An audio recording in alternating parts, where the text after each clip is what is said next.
Shalom saudaraku, mari kita berdoa sejenak. Terima kasih Bapa untuk hari ini, kalau kami boleh berkumpul bersama dalam ibadah Tuhan. Meskipun kami tetap terpisah secara fisik Tuhan. Biarlah saat ini Roh-Mu yang bekerja di antara kami Tuhan, Roh-Mu sendiri yang berbicara kepada setiap kami, menyatakan isi hati-Mu. Singkapkan firman-Mu Tuhan, dan kami akan duduk diam seperti seorang murid yang siap untuk menerima kebenaran daripada-Mu. Di dalam nama Tuhan Yesus, amin. Ya, hari ini saya ingin berbagi satu perenungan dari kebenaran firman mengenai, bisa dikatakan, langkah awal bagaimana kita bisa menangkap sesuatu dari Tuhan. Ya, atau khususnya kalau seperti visi tahun ini menangkap sesuatu yang baru dari Tuhan. Dan saya sangat percaya bahwa Tuhan sangat rindu untuk kita mampu menangkap apa yang Dia mau. Nah, tetapi memang kadang kita pun juga ada yang kesulitan ya untuk menangkap. Nah, nanti kita akan lihat sekali lagi apa juga yang membuat kita menjadi susah untuk menangkap ya. Nah, coba kita simak di kitab Yehezkiel 36 ayat 26 dan 27. Di situ dikatakan, kamu akan kuberikan hati yang baru dan roh yang baru di dalam batinmu. Dan aku akan menjauhkan dari tubuhmu hati yang keras dan kuberikan kepadamu hati yang taat.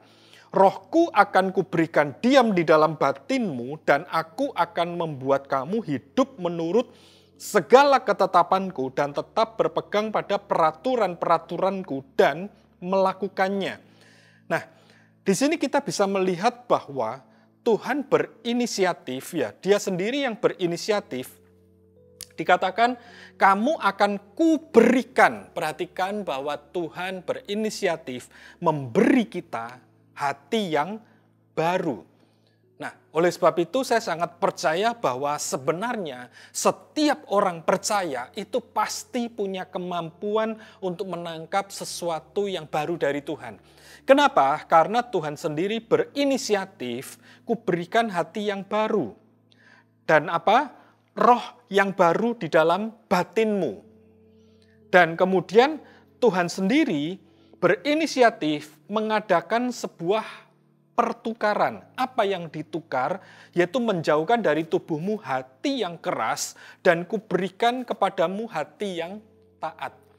Nah, dari sini kita mulai bisa melihat bahwa sebenarnya yang kita miliki itu adalah hati yang keras, ya, atau hati yang tidak mampu mendengar, atau hati yang tidak ada keinginan untuk mendengar apa yang Tuhan mau, dan berkeras hati karena tidak ada keinginan untuk melakukan sama sekali. Nah, itu yang ingin Tuhan geser. Tuhan mengadakan sebuah pertukaran dengan hati yang baru, roh yang baru, dan hati ini kualitasnya yaitu apa? Kualitasnya adalah ketaatan. Ya, jadi dia bukan hanya menangkap sesuatu yang baru, dia bukan hanya mendengar sesuatu yang baru dari Tuhan, tetapi dia juga melakukan ya hati yang taat. Nah, untuk lebih menguatkan itu semua di ayat 27 dikatakan, rohku akan kuberikan diam di dalam batinmu. Jadi bukan hanya mendapatkan sesuatu yang baru, bahkan lebih jauh lagi Tuhan bilang, rohku, ya, Roh Kudus diberikan untuk diam di dalam batin kita. Supaya apa? Supaya itu menjadi sebuah penguatan, dikatakan, dan aku akan membuat kamu hidup menurut segala ketetapanku dan tetap berpegang pada peraturan-peraturanku dan melakukannya. Jadi, selain kita memiliki hati yang baru, roh yang baru, Roh Kudus diberikan untuk lebih menguatkan kita, supaya gini, kamu pasti bisa menangkap sesuatu yang baru. Kamu pasti bisa melakukan apa yang Tuhan mau. Nah, sebenarnya nature kita sebagai orang percaya seperti itu, saudaraku. Ya, seperti di kitab Yehezkiel. Nah, tetapi beberapa hari yang lalu saya sempat tergelitik dengan satu pertanyaan dari seorang teman saya, ya teman yang sudah cukup lama jarang kontak, tiba-tiba dia kontak dan dia mengajak berdiskusi dan dia cuman bertanya begini, kenapa banyak orang percaya juga bisa tersesat? Dia bilang seperti itu. Ya, atau kalau mau ditarik lebih luas, bukan hanya orang percaya, tetapi juga siapapun. Ya, siapapun bisa tersesat gitu. Nah, yang membuat tersesat itu adalah pengajarannya atau orangnya. Ya, dia bilang demikian. Ini menarik sekali gitu. Kenapa menarik sekali? Karena menurut saya pertama kalinya, ini jawabannya mudah. Dan secara spontan saya bilang pengajarannya. Orang tersesat karena pengajarannya salah gitu. Dan di luar dugaan teman saya bilang orangnya yang salah. Ya, orangnya yang sesat. Bukan pengajarannya. Pengajarannya nggak sesat. Bahkan ekstrimnya, bisa pengajarannya benar, bisa pengajarannya baik, tetapi tetap tersesat. Kaget saya. Kok bisa? Kok bisa pengajarannya baik, pengajarannya benar, orang tersesat? Dan dia langsung menampilkan satu nama, yaitu Yudas Iskariot. Langsung diam saya, saudara. Dia bilang, kamu lihat Yudas Iskariot. Yudas Iskariot dekat dengan Yesus. Dia mendengar pengajarannya Yesus. Sudah pasti pengajaran Yesus benar. Tetapi kenapa dia tersesat? Ya, kenapa dia tetap berlaku seperti itu? Kemudian kalau kita tarik lagi di kisah para rasul, ada juga kisah Ananias dan Safira. Istilahnya gini, kurang dekat apa Ananias dan Safira dalam lingkungan para rasul dan orang percaya mula-mula pada waktu itu. Yang kita sudah lihat bagaimana tindakan orang percaya di kisah para rasul. Tetapi Ananias dan Safira mengambil tindakan yang tersesat juga. Saya jadi mulai berpikir, iya, berarti mungkin bukan masalah pengajarannya. Dengan kata lain begini, meskipun pengajarannya benar, tetapi orang bisa tersesat. Sehingga sebenarnya penyesatan terjadi atau orang bisa tersesat mungkin bukan sekedar karena pengajarannya, tetapi lebih daripada itu, memang orang itu ada keinginan bukan melakukan apa yang benar. Bukan. Dia memang sudah ada keinginan di dalam dirinya. Sehingga ketika dia sudah ada keinginan di dalam dirinya, istilahnya gini, sebenar apapun pengajaran itu, dia tetap bisa melihat itu tidak tepat. Dia tetap bisa melihat itu salah. Kenapa? Karena tidak sesuai dengan keinginannya. Tetapi kalau sesuai dengan keinginannya, dia mulai bilang, nah ini yang benar, seperti itu. Dia memfilter semuanya, bukan apa yang benar sesuai firman Tuhan, tetapi apa yang benar menurut keinginannya dia. Coba ya kita lihat di satu firman Tuhan, yaitu di Roma 8. Roma 8 ayat yang ke-6 dan ayat yang ke-7. Di situ dikatakan, karena keinginan daging adalah maut, tetapi keinginan roh adalah hidup dan damai sejahtera. Perhatikan ada dua keinginan di sini, keinginan daging dan keinginan roh. Dan kemudian ayat 7 dikatakan, sebab keinginan daging adalah perseteruan dengan Allah, karena ia tidak takluk kepada hukum Allah. Hal ini memang tidak mungkin baginya. Nah, ciri khas daripada keinginan daging itu adalah perseteruan terhadap Allah. Dengan kata lain, dia memang tidak ada keinginan untuk menangkap sesuatu yang baru dari Tuhan. Dia memang tidak ada keinginan untuk mendengar tuntunan Tuhan. Dan tentunya dia memang tidak ada keinginan untuk taat kepada Tuhan.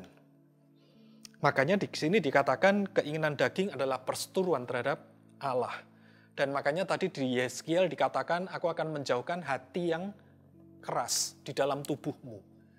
Jadi keinginan daging yang ada di dalam tubuh kita, itu memang sejak dari awal tidak ada keinginan untuk mengenali Tuhan. Sejak dari awal memang tidak ada keinginan untuk mendengar sesuatu dari Tuhan. Oleh sebab itu, kenapa kadang ada orang percaya, yang susah sekali untuk menerima terobosan dari Tuhan. Karena memang mungkin dalam dirinya tidak ada keinginan untuk itu. Setiap kali dia dinasehatin atau dia menerima firman, maka dia akan filter, dia akan ambil sesuai dengan keinginannya. Kalau tidak sesuai keinginannya, maka dia akan tolak. Ya, dia bukan orang yang memiliki hati yang mudah untuk diajar. Dia tidak memiliki kerendahan hati untuk setiap apapun yang dia terima, dia berusaha tangkap apa yang Tuhan mau. Tetapi sekali lagi, dia memfilter sesuai keinginannya. Persis seperti, coba kita lihat lagi ya, yaitu di surat 2 Timotius 4 ayat yang ketiga. Karena akan datang waktunya orang tidak dapat lagi menerima ajaran sehat, tetapi mereka akan mengumpulkan guru-guru menurut kehendaknya untuk memuaskan keinginan telinganya. Atau ada satu terjemahan yang mengatakan demikian. Sebab akan tiba waktunya orang tidak mau mendengarkan kebenaran dan mencari guru-guru yang pengajarannya sesuai dengan selera mereka. Ya, cocok aku kalau sama ini. Ya, ini benar kalau ini. Ya, ini sesuai dengan selera saya. Ya, ini yang saya cari. Ya, ini yang saya mau.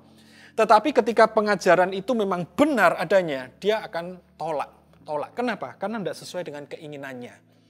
Nah, ini yang harus kita hati-hati, saudaraku, sebagai orang percaya. Ya, sekali lagi karena ini tidak menutup kemungkinan seperti Yudas, meskipun dekat dengan Yesus. Yudas mengambil langkah yang salah. Ananias dan Safira, meskipun dia dekat dengan para rasul, dia termasuk dalam lingkungan gereja mula-mula, dia mengambil langkah tersesat juga. Tetapi sebaliknya, ada orang yang tersesat, tetapi mengambil langkah yang benar. Contohnya siapa? Kita bisa tahu contohnya seperti seorang perwira. Ya, seorang perwira yang berjumpa dengan Yesus, di mana perwira ini berharap Yesus menyembuhkan pegawainya, ya, dan Yesus bilang nggak ada orang yang punya iman sebesar ini. Atau seperti seorang perempuan Sirofenisia, ya, yang anaknya sakit dan dia ingin minta disembuhkan, dan Yesus juga memuji iman perempuan tersebut. Nah, ada juga orang-orang yang mungkin lingkungannya tidak mendukung untuk terjadinya pengajaran yang benar. Tetapi ternyata kenapa dia bisa mengambil langkah yang benar dan tidak tersesat? Seperti tadi dikatakan, Tuhan akan memberikan hati yang baru dan roh yang baru di dalam batin kita. Bagaimana hal itu bisa terjadi? Hal itu bisa terjadi sederhana sekali. Karena ada rasa lapar dan haus akan kebenaran. Ada rasa lapar dan haus akan Tuhan di dalam diri kita, saudaraku. Ya, seperti coba kita simak satu ayat, yaitu di kitab Amos 8 ayat 11 ya. Sesungguhnya waktu akan datang, demikianlah firman Tuhan Allah. Aku akan mengirimkan kelaparan ke negeri ini. Bukan kelaparan akan makanan dan bukan kehausan akan air. Melainkan akan mendengarkan firman Tuhan.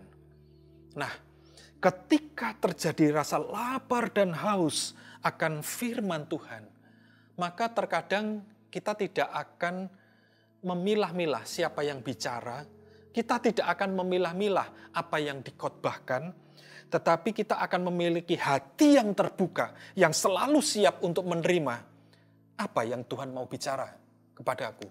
Boleh jadi mungkin saudara berjumpa dengan orang yang sederhana, tetapi dia menyampaikan firman Allah.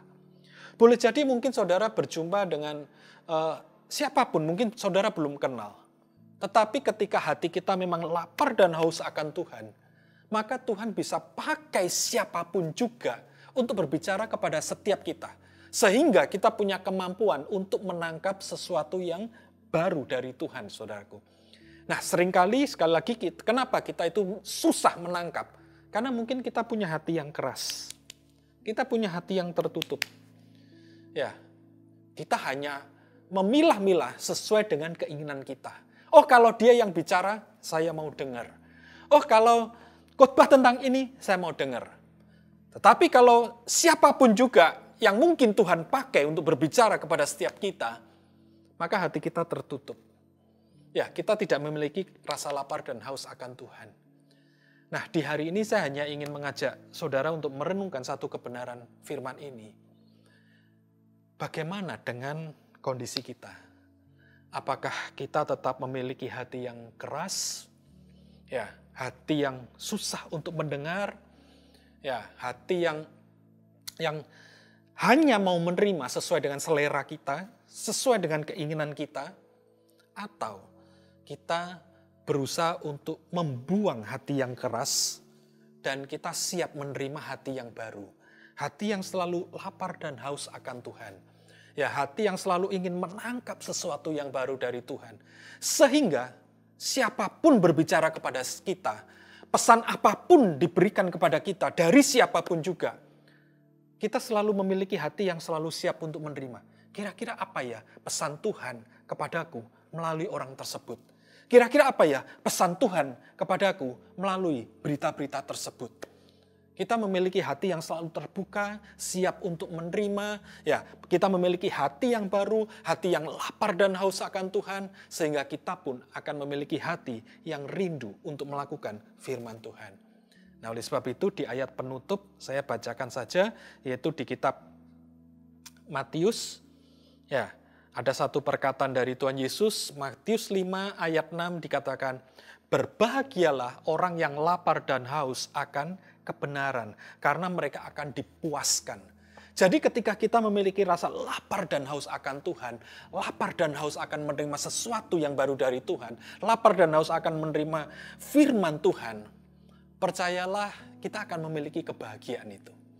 Ya, ada satu rasa bahagia di dalam diri kita. Dan ketika kita betul-betul bisa menangkap, nah ini Tuhan bicara sama saya. Maka apa efeknya? Engkau akan merasakan hatimu penuh dengan kepuasan. Nah, biarlah ciri-ciri itu ada di dalam diri kita, saudaraku. Ya, kalau ciri-ciri itu tidak ada dalam diri kita, mungkin kita belum memiliki rasa lapar dan haus akan Tuhan. Nah, oleh sebab itu, tumbuhkan rasa lapar dan haus akan Tuhan. Ya, dan ciri-cirinya apa? Engkau siap mendengar, engkau siap menerima, hatimu merasa bahagia, dan ketika engkau mampu mendengar dan menangkap, engkau akan merasa dipuaskan, dan sudah pasti kita punya keinginan untuk menjadi pelaku. Tuhan Yesus memberkati.